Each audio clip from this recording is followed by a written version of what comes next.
అయితే మనుషులు ఏం పోగేసుకుంటున్నారు? కీర్తన 41 కీర్తనకు వద్దాం రండి. మనుషులు ఇది పోగేసుకుంటున్నారు, పాపాన్ని పోగేసుకుంటున్నారు అని ఉంది బైబిల్లో. పరిశుద్ధ గ్రంథంలో ఈ విషయాన్ని మనం చదువుతున్నాం. ఏమన్నావు?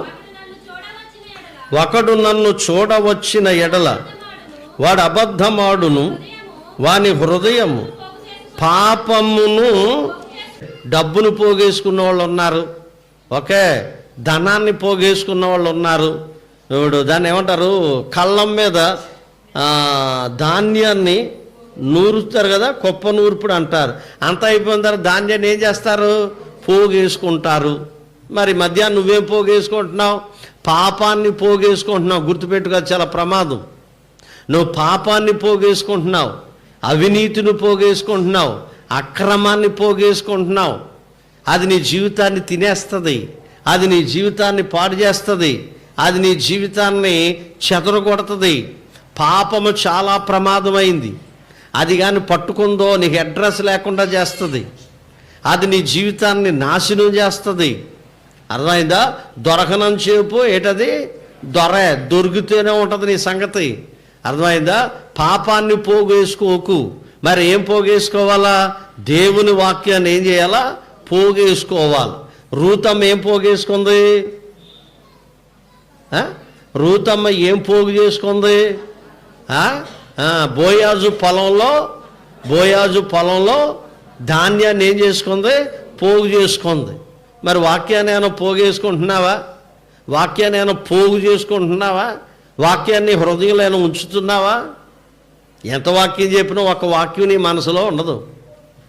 అదే ఏదైనా ఎవడన్నా అంటే మాత్రం అది మనసులో మాత్రం తాళాలు వేసి బిగించేస్తావు, అదేదో నీకు కలిసి వచ్చినట్టు.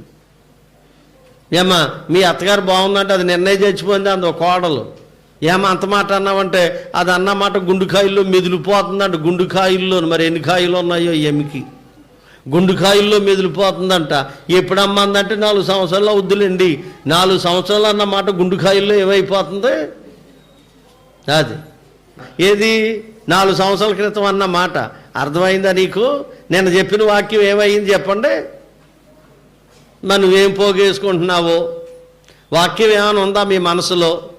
మిమ్మల్ని ఎవరినైనా నిలబెట్టి బైబిల్లో ఒక సెంటెన్స్ చెప్పామంటే చెప్తారా? అది చెప్పరు. ఏం చెప్తారు? రాత్రి చూసిన సీరియల్ చెప్తావు. ఎంతకంటే ఇక నువ్వేం చెప్తావు?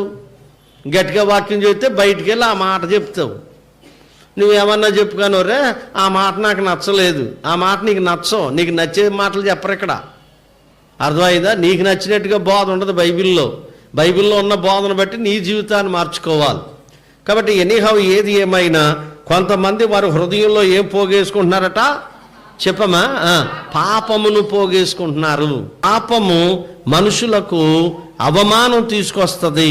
మనకు తెలుసు కదా, పాపం అంట మనుషుల్ని ప్రాణం మీద తెస్తుందని ఉంది. పాపం పోగేసుకుంటే ఎంత ప్రమాదమో చూద్దాం రండి. సంఖ్యాకాండము 16వ అధ్యాయము 38వ వాక్యాన్ని చదువుదాం.